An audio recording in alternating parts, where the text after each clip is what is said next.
বিচারের দাবি যেমন ছিল, তেমনি মানবিকতার প্রশ্নও হয়ে উঠেছিল তীব্র। মায়ের কোলে বন্দি 2 বছরের সেই শিশু আলোচনাকে নতুন মাত্রায় নিয়ে যায়। আইনি প্রক্রিয়া চলছিল ঠিকই, কিন্তু শিশু সুরক্ষা নিয়ে জনমত মুহূর্তেই হয় সরব।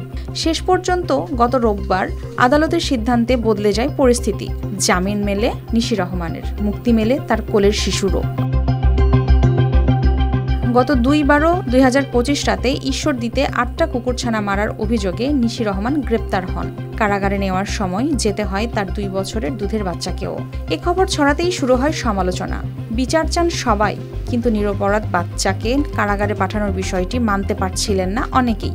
মানবিক দিক ভেবে অনেকেই আশাই ছিলেন হয়তো শাস্তি শিথিলযোগ্য হতে পারে। কুকুরছানার যেরকম হত্যার দায়টা সাজা চাচ্ছি, ঠিক তেমনি মানবতার দিক দিয়ে আমরা চাই এই বাচ্চাটি যেন মুক্ত হয়ে সুন্দরভাবে বাঁচতে পারে, তার যেন জীবনের ধারায় কোনো কলঙ্কর দাগ না লাগে। ওনার বাচ্চাদের দিকে তাকিয়ে মহামান্য আদালত এমন একটা সিদ্ধান্তে উপনীত হয় যেন ওনার বাচ্চা যেটা কোলে আছে ওইটা সহ আরো যে 2টা বাচ্চা আছে তাদের যেন কোনো রকম ক্ষতি না হয়।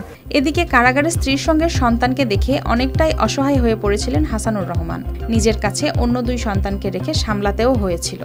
আমি যখন আমার সন্তানকে একবার স্ত্রীর সঙ্গে দেখা করতে ইসিতে কোর্টে,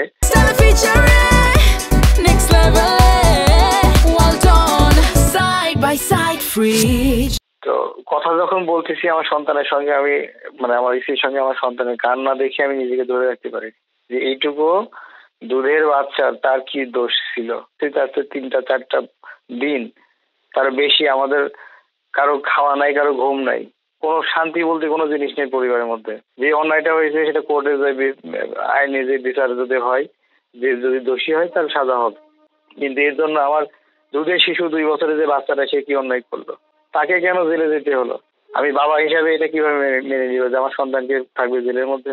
আমার বাচ্চাকে এই বাচ্চায় কি জেলখানার মধ্যে ওই খাবার খেয়ে কি অভ্যস্ত, শুধু কান্নাকাটি করছে? তাহলে আমার সন্তানটাকে যদি আমি আমার চোখের সামনে শেষ হয়ে যেতে দেখি, তাহলে কিসের, কোথায় আইন আর কোথায় বিচার আর কোথায় কি? আপনারা আমাকে সেটা বলেন। এই ঘটনা দেশে প্রাণী সুরক্ষার সঙ্গে বিচার প্রক্রিয়া ও শিশু ভিকটিম হওয়া নিয়ে বেশ আলোচনার জন্ম দিয়েছে। জামিনের পর নিশি রহমান ফিরে গেছেন পরিবারে। News desk, RTV।